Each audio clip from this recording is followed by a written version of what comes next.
지금부터는 예고해드린 대로 검찰 인사 관련 소식을 여러분께 자세하게 전해드리도록 하겠습니다. 공정한 균형 인사인지 아니면 청와대 수사를 진행해왔던 중간 간부들을 대거 다른 곳으로 보내서 이 수사들을 사실상 어렵게 하는 인사인지 여러분과 함께 생각해 보도록 하겠습니다. 법조팀에서 열심히 취재하고 있는 임찬종 기자, 검사 출신의 김광산 변호사님과 함께 이야기 나눠보도록 하겠습니다. 두 분 어서 오십시오. 네, 안녕하세요. 임찬종 기자, 우리 시청자분들은 사실은 윤석열 검찰총장 뭐 이런 분들은 잘 알지만 네. 이 중간 간부들은 잘 모를 수가 있어요. 아실 필요도 없죠. 예. 예. 그런데 그럼에도 불구하고 이번에 시청자분들이 알아야 할 인사, 어떤 인사들이 있는지 좀 간략하게 요약 좀 해주시겠습니까? 그러니까 뭐 간략하게 요약하기엔 인사폭이 커가지고 뭐 다 말씀드리기는 어려운데, 그러니까 쉽게 생각하시면은 조국 전 장관 관련 수사를 주로 해왔던 게 서울중앙지검 3차장 산하의 부서들입니다. 예. 그러니까 3차장이 그러니까 중앙지검에서 그 여러 부들을 지휘하는 위치입니다. 주로 옛날 말로 하면 특수부, 그리고 요즘 말로 하면 반부패부를 다 지휘하는 게 이제 3차장인데, 그 3차장 검사가 교체됐죠. 지금 화면에 나오죠. 저 송경호 3차장 검사. 그리고 지금 지방선거 청와대 선거 개입 의혹을 수사하는 곳이 서울중앙지검 공공수사 2부, 옛날 말로 하면 공안 2부입니다. 예, 여기에 예. 지금 지휘하는 게 신봉수 2차장인데 예. 이 신봉수 2차장 교체가 됐죠. 저 두 사람이 교체가 된 게 굉장히 가장 눈에 띌만 하고요. 나머지 지금 화면에 나오는 사람들도 이제 다 교체가 됐습니다. 근데 사실 이번 인사에서 제일 주목할 만한 점은 이게 사실 이번 정부에서 인사 원칙을 스스로 만든 게 있습니다. 네. 규정으로. 그게 중간 간부, 그러니까 차장검사급 인사, 그 부장검사급 인사는 필수 보직 기간을 1년으로 한다. 그러니까 1년 동안은 여러 가지 인사 안정성 이런 거 위해서 움직이지 않도록 하겠다라는 걸 아예 원칙으로 만들었어요. 조금 전에 인사가 난 저 사람들은 얼마 동안이나 그 보직에 있었습니까? 6개월 있었죠. 6개월. 그러니까 당연히 이거 왜 그럼 갑자기 자기들이 만든 현 정부에서 만든 원칙을 어기고 6개월 만에 인사를 하는 거냐라는 말이 나올 수밖에 없지 않겠습니까? 근데 그 원칙에 그 뒤에 약간 부칙 비슷하게 밑분에 달려 있는 게 있어요. 하지만 직제 개편이 있을 시에는 할 수도 있다. 직제 개편이 얼마 전에 있었죠. 있었죠. 근데 그러면 이제 당연히 그런 말이 나오죠. 그러면 아니 사실은 이런 현 정부 수사를 하고 있는 검사들을 교체하려는 명분을 만들기 위해서 직제 개편을 한 게 아니냐. 이런 또 의혹이 지금 되고 있지 않습니까? 근데 이게 사실 지금 제가 들고 나온 게 이제 법무부에서 오늘 인사 발표 관련해서 보도 자료를 보낸 겁니다. 제목이 눈에 띄네요. 인권 민생 법치를 위한 2020년 상반기 검사 인사. 그냥 검사 인사 해도 될 걸 인권 민생 법치라는 말을 강조했네요. 굉장히 뭐 훌륭한 인사였다 우리가 보기엔 이런 뜻인데, 이게 사실 주목할 점이 뭐냐면은 자 보시죠. 여기 직제 개편 및 중간 간부 인사가 필수 보직 기간 1년을 회피하고 현안 사건 수사팀 해체를 양을 일부 오해와 관련해서 이렇게 해명을 써놨습니다. 저는 이렇게 인사 보도 자료에 이게 해명을 별도로 달아놓는 거 거의 처음 봤는데, 물론 예전에 있었을 수도 있고, 근데 이게 해명이 한 군데가 있는 게 아니고요. 이게 얼마나 억울하셨던지 또 이 해명 한 군데 더 달아놨어요. 이 똑같은 해명을 뒤에 한 5페이지 넘기면 또 달아놨습니다. 직제 개편 및 인사로 현안 사건 수사팀 축소와 교체하여 수사를 방해하려고 한다는 일부 오해 관련. 일부 오해가 얼마나 억울했던지 2번이나 이거를 이렇게 설명한 거의 거예요. 유사한 주장에 대해서 2번을 해명을 했고 그 아래도 또 뭐 무슨 관련인데요? 앞에는 이제 삼성 바이오로직스 이런 한마디로 예. 이런 대형 범죄, 경제 범죄나 금융 범죄 수사 관련해서 또 이제 수사가 직접 수사 축소로 인해서 이게 줄어들 거다, 역량이 약화될 거라는 오해와 관련해서 이건 주장과 관련해서. 예. 근데 한마디 요 지금 이 인사 보도자료 이런 박스가 많은데요. 이 박스가 거의 다 우리가 이런 오해를 받고 있어서 이런 해명을 했다라는데, 저는 물론 일부 해명이 항상 보도자료에 있을 수는 있는데 이전에 이렇게 인사 발표하면서 일부 오해, 일부 주장에 대한 해명을 이렇게 많이 달아놓은 거 자체가 제가 이제 그동안 검사 인사를 굉장히 꽤 많이 봐왔는데요. 법조팀 취재한 지가 얼마나 됐습니까? 제가 이제 횟수로는 지금 7년째죠. 7년째. 네, 근데 그런 이제 거의 이런 건 처음 봤고요.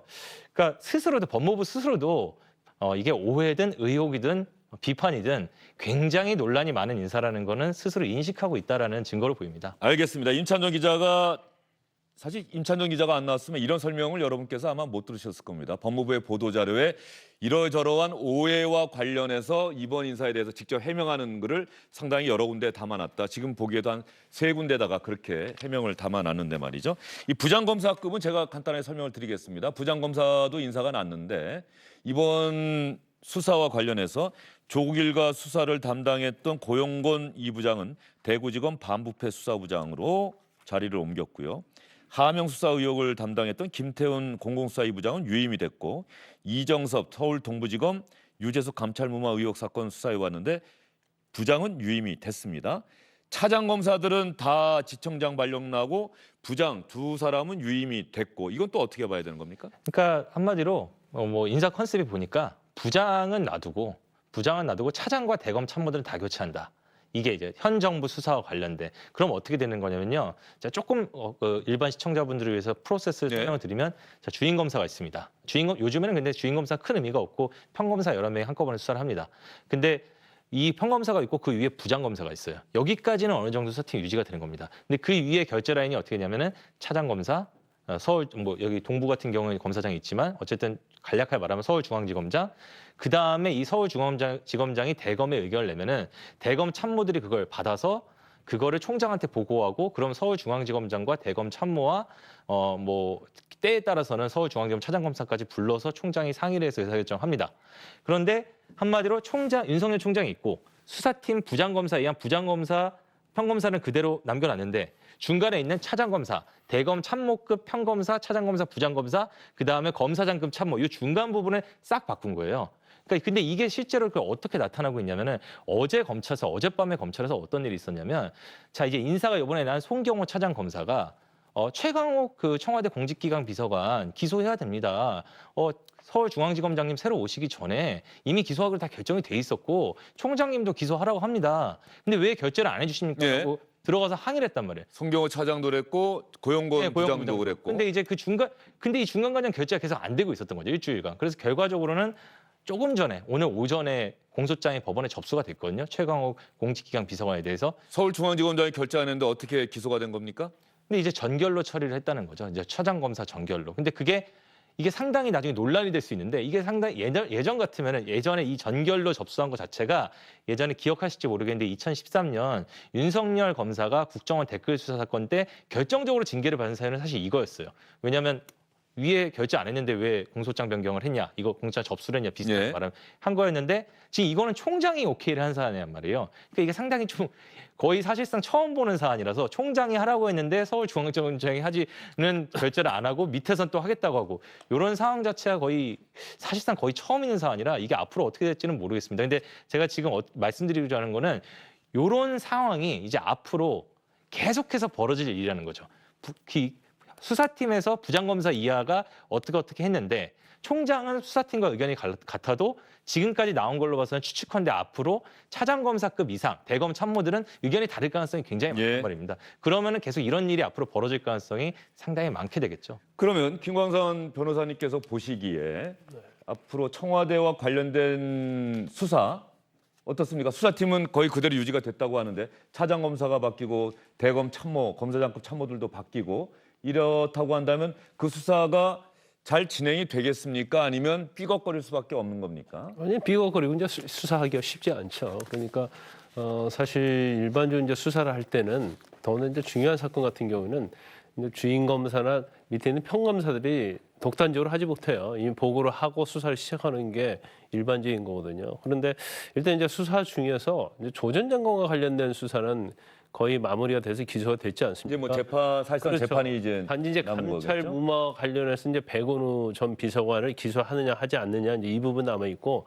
제일 중요한 것이 하명 수사예요. 그러니까 선거개혁과 관련된 하명 수사인데 지금 저는 개인적으로 볼 때 이제 검찰 간부의 어떤 좌천성 인사나 아니면 이렇게 인사를 좀 서둘러 하는 것 중에 아마 청와대나 여당에서 제일 관심이 있는 부분이 하명 수사일 겁니다. 왜냐하면 하명 수사는 사실은 이게 지금 검찰이 사실 청와대에 직접 겨누고 가는 사건이고 지금 뭐 윤정수 비서실장을 통해서 대통령이 뭔가 지시를 한 것처럼 그런 내용이 흘러나오고 있기 때문에 사실 청와대 입장에서 보면 가장 이 지금 진행되고 있던 새 사건 중에서 가장 거꾸로운 것이 하명 수사예요. 네, 조금 전에 말씀하신 부분은 어쨌든 간에 언론 보도에서만 그런 그렇죠. 내용이 보도 일부 나온 내용에 것이지 보면. 예, 우리가 아직 실체적 진실은 알 수가 그런데 없는 이제 하명 상황입니다. 수사에 관련해서 아마 제가 볼 때는 수사가 한 9분 정도 가고 있다고 보는데 지금 누구를 기소하겠다 하지 않겠다는 좀 정해지지 않았어요. 이제 피의자로 입건된 경우는 있죠.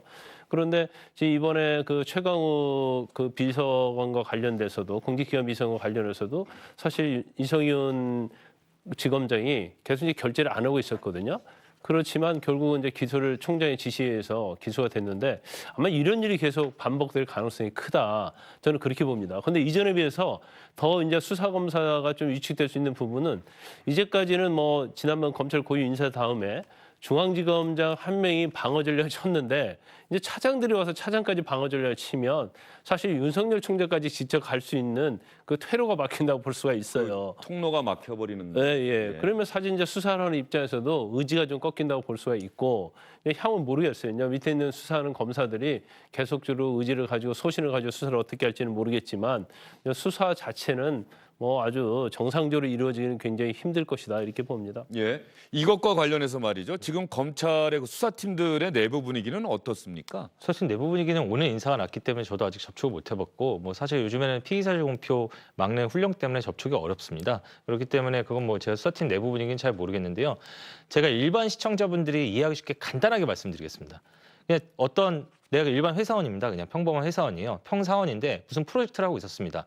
그래서 뭐 부장, 차장, 부장, 뭐 상무, 전무, 그다음 사장까지 일치 단결해서 뭔가를 하고 있었는데 갑자기 자기 빼고 전무, 상무, 부장, 차장이 다 바뀌는 거예요. 사장은 그대로 자기하고 뜻이 같더라도 그러면은 그 평사원이 하는 프로젝트가 잘 될까요? 잘 안 될까요? 이거는 일반적으로 회사를 다니시는 분들이라면 누구나 쉽게 이해하실 수 있는 일이라고 생각합니다.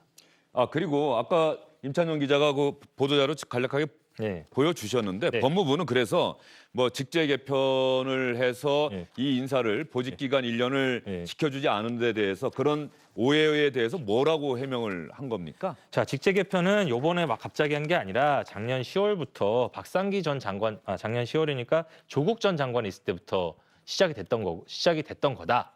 근데 이것도 사실 저는 좀 의혹이 생겨요. 이게 조국 전 장관 때부터 시작이 됐다는 게 과연 의도가 없다는 말에 대한 해명이 될 수 있을지 그것도 좀 의혹이 생기는데 어쨌든 뭐 지난해 10월부터 추진해 오던 건데 여러 가지 장관 교체 이런 것 때문에 일정이 지연된 거기 때문에 이번 수사 방해 때문에 갑자기 도입한 게 아니다라는 주장이고 뭐 또 실제로 차장 검사들은 바뀌었지만 부장 검사 이하 현안 사건 수사팀은 대부분 유임되지 않았냐? 우리가 수사 방해 목적이 없었다라는 증거다. 이런 취지로 지금 해명을 했죠. 법무부. 예, 법무부의 이 해명 이렇게까지 해명을 할 수밖에 없는 법무부 나름의 사정이 있었던 것도 같습니다. 왜냐하면은 더군다나 윤석열 검찰총장이 이 수사를 했던 팀들은 대부분 좀 그대로 남겨줬으면 좋겠다라고 하는데 임찬용 기자, 윤석열 총장의 그 건의는 거의 다 묵살된 겁니까? 일부 반영됐습니까? 상당 부분 반영됐습니까? 그러니까 윤석열 총장이 한 거는 두 가지라고 알려져 있습니다. 하나는 지금 대검,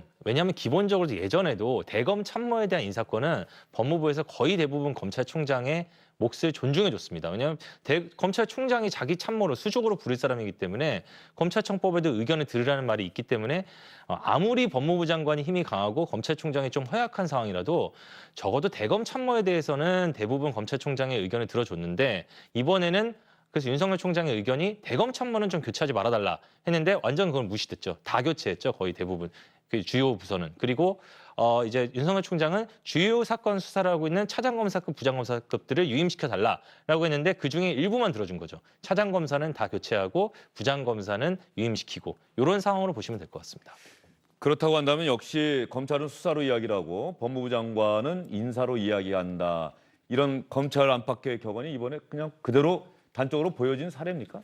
검찰 자체는 사실은 아무리 무소불위의 권력이다 할지라도 이제 인사권에는 어쩔 수가 없는 거예요. 그래서 이번 인사에 이제 그냥 뭐 여러 가지 뭐 좌천수 인사냐 뭐 아니냐 이런 걸 떠나서 제일 중요한 부분은 특수통에 대한 물갈이 인사다 이렇게 보시면 될 것 같아요. 그래서 특수통의 물갈이에 대한 인사는 지난번 윤석열 총장이 되면서 그 당시 특수통들이 다 요직으로 왔거든요. 그런데 그 당시에 좀 이전과 다른 점이 있다면 너무 기수가 낮아지면서 다 특수통 요직으로 왔단 말이에요.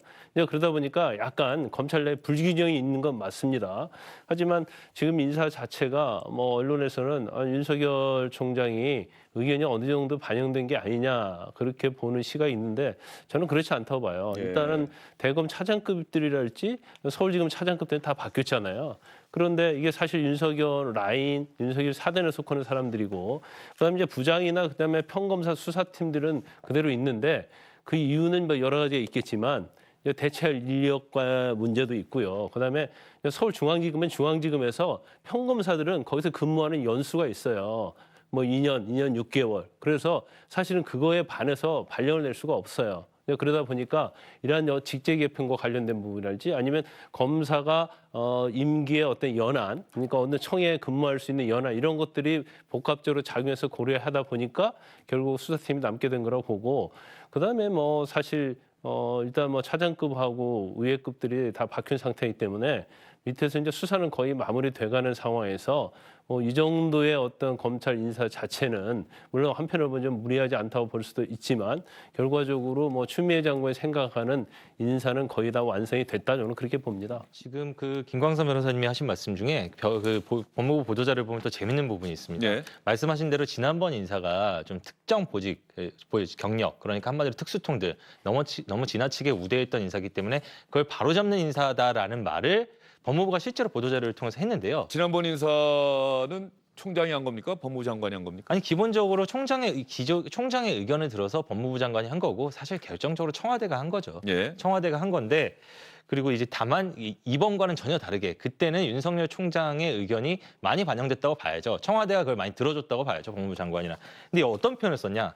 비정상의 정상화를 통한 공정성 및 조직 안정 도모라고 했습니다. 이게 상당히 말이 좀 재밌어요. 비정상의 정상화 여러분 다 기억하시겠지만 이거 박근혜 정부에서 썼던 표현이거든요. 근데 박근혜 정부에서 썼던 비정상의 정상화라는 표현을 썼고 또 여기 이제 아까 제가 말씀드린 특수통들이 너무 지나치게 몰렸던 거를 그 과정에서 이제 사람들이 사직하기도 했다라면서 이게 비정상이었기 때문에 이번에 바로 잡았다고 했는데 하나 제가 지난번에도 말씀드렸는데 이 인사도 문재인 정부에서 한 인사입니다. 예. 그러면은 문재인 정부에서 그러면 지난번에 이 인사에 대해서 국회 법사위 등에서 이와 똑같은 형식으로 야당 의원들이 지적을 했거든요. 그때는 문제가 없다고 그랬어요.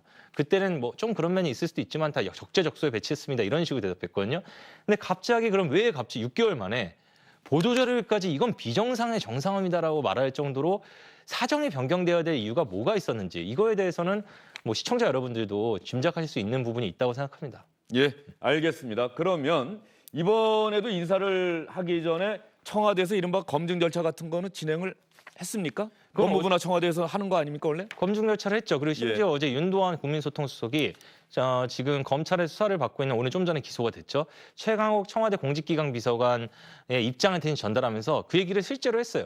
최강욱 공직기강 비서관이 검찰 소환에 응하지 않은 거는 검찰 인상 업무에 관여하고 있는 민감한 시기이기 때문에 오해를 불러일으키기 싫어서 그래서 안 한 거다라고 했으니까 당연히 검증했다는 걸 일단 인정한 거고요. 근데 여기서 하나 주목해 볼 점은 검찰에서 피의자 신분으로 수사를 받고 있는 최강욱 수석이 검찰 인사 업무에 관여했다고 스스로 청와대가 밝힌 점입니다. 최강욱 비서관. 죄송합니다. 제가 수석이에요. 최강욱 예. 비서관이. 그러면 이게 예전에 조국 전 장관이 배우자가 수사를 받을 때도 권익위에서 그런 의견을 낸 적이 있는데요. 이해 충돌의 여지가 있다. 네. 예. 그거는 배우자인데도 그러지 않습니까? 근데 이거는 본인이란 말이에요. 본인이 검찰 수사를 받고 있는데 그 검찰 수사에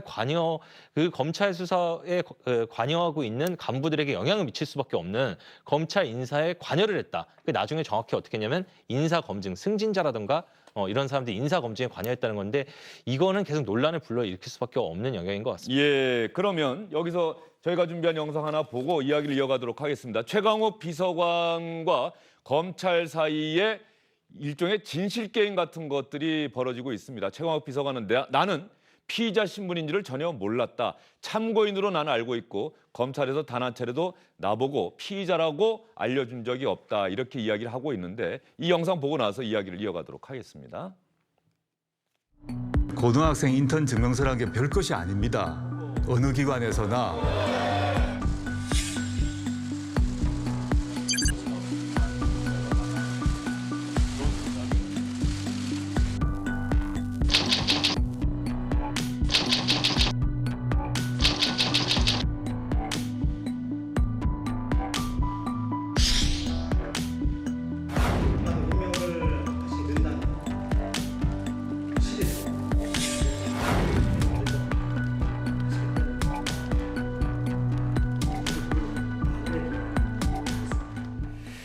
최강욱 비서관이 조국 전 장관 아들의 인턴 증명서를 허위로 발급해 줬다라고 하는 게 검찰이 보고 있는 것이고, 그래서 검찰은 피의자로 소환을 여러 차례 통보했는데 응하지 않고 있다. 최강욱 비서관은 무슨 소리냐? 나한테 피의자라고 얘기한 적이 없다. 그러면 여기서 시청자들이 궁금해하는 게요. 소환 출석 요구서라는 걸 보내지 않습니까? 네. 그럼 출석 요구서를 보면 내가 검찰에서 부르긴 부르는데 내가 피의자인지 참고인인지 그 통보받는 사람이 알 수 있습니까? 알 수 없습니까? 알 수 있죠. 그러니까 이제 출석 요구서가 가면 참고인으로서 소환 통보가 가는지 피의자로서 통보로 가는지 그게 다 거의 적혀 있거든요. 그리고 최강욱 비서관은 법조인인데 그러면 왜 나는 피의자 소환 통지 받은 적 없고 참고인 신분이었다 이렇게 이야기하고 검찰은 전혀 다른 이야기를 하고 있는 거죠? 그리고 거기 사건 번호 기재됩니다. 그러니까 2019 형제 뭐 이런 식으로 기재가 되기 때문에 일단 출석 통지를 받았다고 하면 내가 피의자인지 아닌지를 알 수가 있고, 그런데 이제 검찰에서 만약 참고인을 조사하다가 피의자로 전환되면 피의자 전환됐다고 이 얘기 해주지는 않아요. 단지 이제 통보 소환장을 받고 하는 건데 지금 검찰 측 이 얘기는 3번이나 보냈다는 거고 그중에 뭐 한 2번 정도는 아마 등기 우편을 보냈다는 것 같아요. 그럼 등기 우편을 보냈다고 하면 원본이 검찰에 남아 있는 거죠. 그래서 그걸 검찰 입장에서 공개하기는 어려울 거예요. 왜냐하면 수사와 관련된 거라서 그 공개해 보면 그 등기 우편을 보내면 안 받을 수는 없는 거죠. 당연히 받겠죠. 그럼에도 불구하고 최강욱 비서관은 받은 적이 없고 나는 피의자가 아니다는 식으로 얘기를 하고 있기 때문에 굉장히 이제 진실 게임으로 가고 있어요. 그렇지만 결과적으로 이제 검찰에서는 뭐 일단 이성윤 지검장이 굉장히 반대를 했지만 결국 윤석열 총장이 3번이나 걸쳐가지고 기소하라고 지시를 해가지고 결국 이제 기소가 됐습니다. 기소가 됐기 때문에 아마 그 과정에서 이제 수사 기록이랄지 그런 것들이 상당히 외부로 많이 표출이 될 거예요. 그러면 이제 그걸 보면 이제 어느 정도 최강욱 비서관의 말의 진실인지 여부는 알 수 있을 거라고 봅니다. 대단히 조심스러운 부분이긴 합니다만 그러니까 제가 질문을 드렸던 것은 그러니까 출석 요구서를 받은 보통 사람들도 출석 요구서 하나만 보면 내가 피의자인지 참고인인지 알 수 있다 이 말씀이시죠? 그렇죠. 근데 최강욱 비서관은 받지 않았다고 얘기를 하기 때문에 검찰에서는 등기를 보냈다고 얘기를 하고 있죠. 검찰은 가족이 분명히 받았다고 어제 밝혔습니까? 최강욱 가족이 분명히 받았다고 했고요. 그다음에 최강욱 비서관 입장도 그 받았는데 내가 받은 건 그냥 출석 요구서였지 피의자용 출석 요구서가 아니었다라는 입장을 얘기했거든요. 근데 이제 검찰하고 그러니까 완전히 서로 이제 거의 뭐 누군가는 거짓말하고 있는 단계에 이제 이르는 게요. 서로 간에 무슨 주장을 가지고 대립하는 게 아니라 사실관계를 가지고 누군가는 거짓일 수밖에 없는 상황이 됐습니다. 최강욱 비서관은 내가 받은 거는 출석 요구서가 아니었고 피의자 전환 통보도 받은 적이 없다고 했는데 방금 김광삼 변호사님이 말씀하셨지만 검찰이 일반적으로 피의자로 전환됐다고 통보하는 경우는 거의 없습니다. 예컨대 대표적으로 지난번에 구속 기소된 박근혜 전 대통령 예. 피의자로 중간에 전환했거든요. 인지를 했습니다. 뭐 내부적인 걸 말씀드리면은 인지를 합니다. 인지 보고를 합니다. 피의자로 전환. 인지 보고서를 쓰면 이제 피의자로 입건을 하는 거거든요. 참고인을 하다가 그거 절대로 대부분의 경우에 특히 중요 사건의 경우에 피의자한테 알려주지 않습니다. 근데 그 부분은 최강욱 전 비서관의 말이 별 타당성이 없는 거. 죄송합니다. 최강욱 비서관의 말이 별 타당성이 없는 것 같고요. 다만 지금 최강욱 비서관은 내가 받은 출석 요구서는 피의자라는 걸 알 수 없었다. 피의자용 출석 요구서가 아니었다라고 하는데 검찰은 뭐라고까지 얘기했냐면 출석 요구서라는 제목 밑에 형제 번호 그러니까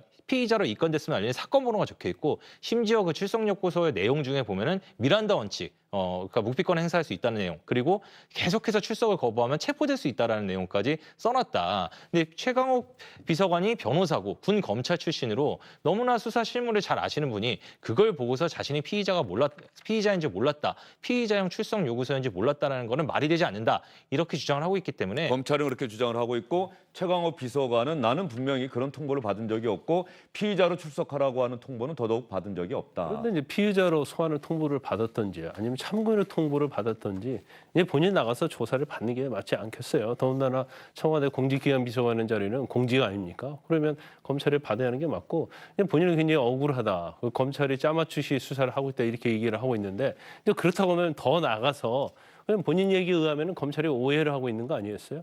그러면 자기가 관련된 증거 내고 왜 그 당시에 정말로 인터넷에서 근무했는지 나는 뭔가 이걸 내가 허위로 써주면 뭐 대학을 진학하는데 이걸 제출할지 몰랐다랄지 자기 어떤 주장을 해서 검찰에서 아예 기소가 안 되게 하든지 이제 처음에 만약에 참고인으로 부를 수는 있겠죠. 그럼 그때 가서 얘기했으면 정말 자기 주장이 받아들여지면 피의자를 입건 안 되고 기소도 안 됐을 거예요. 그런데 단순히 뭐 피의자로서 나를 부르는 게 아니냐.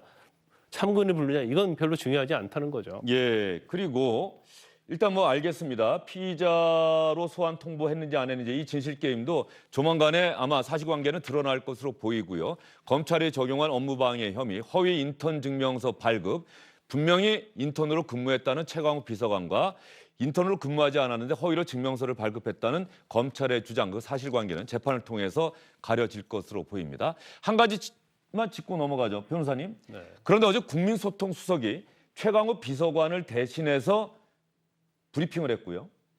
그런데 이 일은 그 일이 일어난 시점은 최광욱 비서관이 청와대에 들어오기 이전의 일입니다.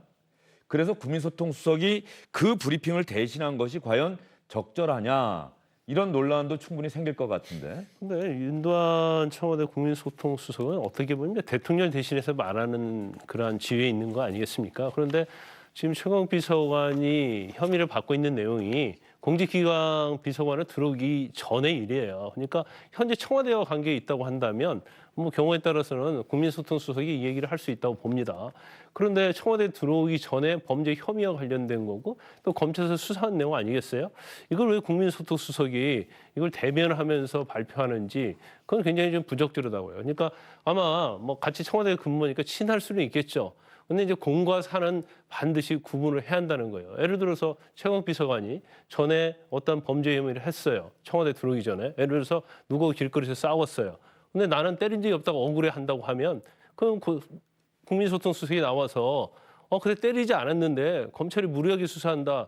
그렇게 대변할 수 있겠습니까? 그래서 이거 자체가 사실은 굉장히 부적절함에도 불구하고 지금 윤도한 수석이 이번이 처음이 아니거든요. 그러니까 청와대의 어떤 공적인 업무와 관련된 것인지 사적인 부분인 것인지를 이거 반드시 분간을 해야 함에도 불구하고 그냥 시도 때도 없이 어떤 청와대와 관련된 일이 있을 때마다 청와대와 관련된 일이 아니고 청와대에 근무하는 사람과 관련된 일이 있을 때 이런 식으로 얘기하는 것은 굉장히 부적절하다 이렇게 봅니다. 예, 제가 여러 차례 주영진의 뉴스브리핑 진행하면서도 청와대 대변인이나 국민소통수석이 청와대의 다른 공직자를 대신해서 브리핑을 하게 되면 꼭 벽에 부딪힙니다. 기자들이 물어볼 때 그 기자들의 질문에 제대로 답변 못하는 일이 늘 일어나게 되는데 본인이 누구보다 그 사실을 잘 알고 있는 본인이 나와서 기자들과 이런저런 질문과 대답을 한다고 한다면 보다 명쾌하게 설명할 수 있지 않을까 생각이 되는데 어쨌든 현 청와대에서는 업무 시스템이 그렇게 정해져 있는 듯합니다. 청와대와 검찰의 어떤 진실게임 양상으로 흐르고 있는 최광욱 비서관에 대한 검찰의 기소 방침까지 여러분께 전해드렸습니다. 하나, 네. 검찰 인사가 났는데 네. 뭐 이른바 예전에 검난 이렇게 표현을 했는데요. 네. 뭐 검난까지 일어나겠습니까? 아니면 다들 이번 인사 수용하고 가서 일하면서 지금 현재 진행되고 있는 수사도 수사대로 열심히 하겠다 뭐 이런 분위기입니까? 뭐 지금 검란의 정의를 어떻게 하느냐의 문제인데요. 그러니까 제가 지난번에도 이 자리에서 말씀드렸지만 옛날처럼 뭐 검찰이 동기 문화가 끈끈하고 조직 문화가 끈끈해서 뭐 자기 일이 아니더라도 부당하다는 일이 생기면은 다 같이 이렇게 저항하고 집단 행동을 하고 이런 거는 기대하기 어렵습니다. 그런데 다만 제가 아까 말씀드렸다시피 앞으로 수사 과정에서 수사팀 부장검사, 수사검사 의견이 중간 과정에서 어떻게 되느냐. 지금 최광욱 전 비서관의 혐의 유무와 상관없이 최광욱 비서관의 혐의 유무와 상관없이 최 비서관의 기소하는 과정에서 벌어졌던 이런 이례적이고 조금 충돌이 벌어졌던 일들이 앞으로 얼마나 벌어지냐에 따라서 앞으로 잡음이라든가 여러 가지 그 반발이라든가 이런 거의 수위가 달라질 걸로 보입니다. 네, 이번에 단행된 검찰 인사에 대해서 법무부는 최근에 진행됐던 검찰의 수사에 대해서 국민들의 신뢰가 많이 떨어졌고 이런 상황을 감안해서 또 검찰 개혁에 박차를 가기 위한 수사였다. 그리고 적재적소 배치다. 이렇게 강조를 하고 있습니다. 두 분과는 여기서 인사를 드리겠습니다. 수고 많으셨습니다.